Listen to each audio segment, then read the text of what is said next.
You ask Tiger to solve. This deals with linear equations with one unknown. The final result is x equals 2. Let's solve it step by step. Group all constants on the right side of the equation. Add 7 to both sides.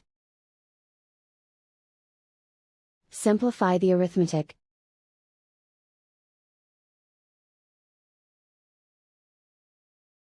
Isolate the x.